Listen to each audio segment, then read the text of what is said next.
Assalamualaikum warahmatullahi wabarakatuh. Halo anak-anak, apa kabarnya hari ini? Semoga kita selalu dalam keadaan sehat ya. Anak-anak, apa sudah siap untuk belajar hari ini? Coba kalian siapkan dulu buku dan alat tulisnya ya. Sudah siap? Baik, kalau begitu, coba sekarang ibu mau tanya, di antara kalian ada tidak yang suka baca dongeng? Pasti ada dong ya. Nah, dongeng itu termasuk cerita teks fiksi. Di dalam teks fiksi, terdapat beberapa unsur yang harus kita ketahui. Di antaranya yaitu ada tema, tokoh, watak, alur, latar, dan amanat. Untuk pembelajaran kali ini, kita akan membahas tentang tokoh dan keragaman karakteristik individu. Tujuan pembelajaran hari ini adalah agar kalian dapat mengidentifikasi tokoh dalam teks fiksi. Kemudian, agar kalian dapat memahami keberagaman karakteristik individu dengan mewawancarai teman kelas kalian. Nah, agar lebih jelasnya lagi, kita dengarkan yuk penjelasan dari Ibu Arin. Ayo silakan Ibu Arin. Oke anak-anak, kita lanjut ke pembelajarannya. Kalian ada yang tahu nggak apa sih itu cerita fiksi? Oke, Ibu akan menjelaskan ya. Cerita fiksi adalah cerita rekaan atau khayalan pengarang. Nah, sekarang kita akan membahas tokoh-tokoh yang terdapat dalam cerita fiksi. Nah, seperti Ibu Alin sampaikan tadi, unsur yang terdapat pada cerita fiksi yaitu ada tema, tokoh, watak, alur, latar, dan juga amanat. Nah, kita akan membahas tokoh ya. Tokoh merupakan pelaku atau pemeran dalam cerita. Nah, yang pertama ada tokoh utama, yaitu tokoh yang mempunyai peranan penting dalam cerita. Yang kedua, ada tokoh tambahan, yaitu tokoh yang dimunculkan sekali atau beberapa kali saja.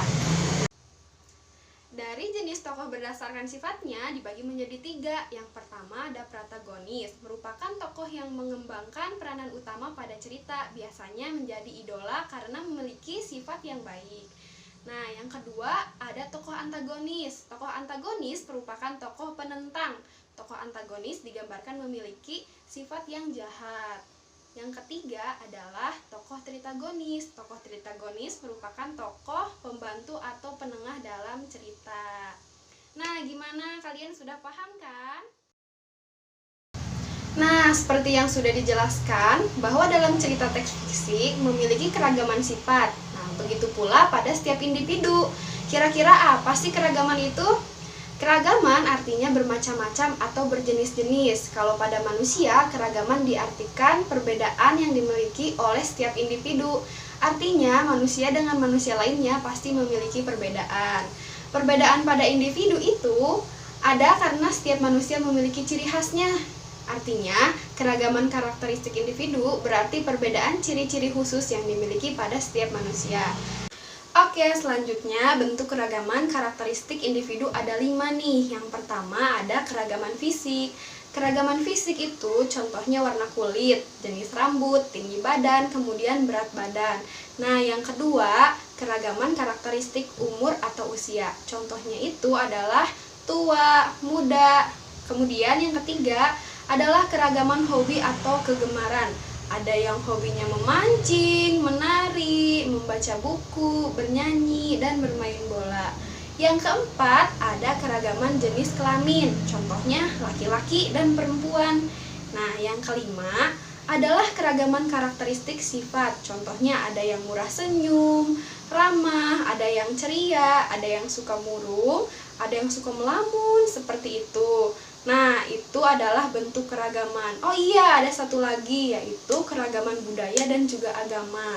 Ada yang dari suku Jawa, ada yang dari suku Sunda, Batak, dan masih banyak lagi. Begitu juga keragaman agama. Ada yang dari Islam, Kristen, Hindu, Buddha, Konghucu, dan yang lain lagi. Nah, gimana anak-anak? Sudah paham kan? Oke, selanjutnya akan dilanjutkan oleh Bu Hilda.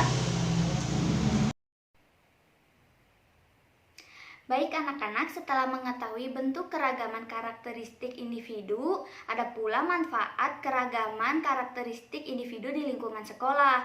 Yang pertama, meningkatkan rasa syukur kepada Tuhan Yang Maha Esa. Yang kedua, mempererat rasa persahabatan, saling membutuhkan dan bekerja sama. Yang ketiga, menciptakan kerukunan dan kebersamaan antar warga sekolah. Keempat, dapat menambahkan wawasan dengan adanya keberagaman. Dan yang terakhir, yang kelima adalah menciptakan toleransi dalam keberagaman. Baik anak-anak, hari ini kita telah mempelajari tentang tokoh dalam teks fiksi dan keragaman karakteristik individu. Selanjutnya, kerjakan latihan soal berikut ini ya. Yang pertama, jawablah pertanyaan yang ada pada tema 8, subtema 2, halaman 3-5. Lalu yang kedua, ayo cari tahu keragaman 10 temanmu.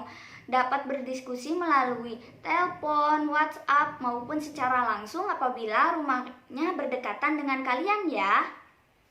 Tuliskan nama, sifat, dan kegemarannya ya, seperti tabel berikut ini.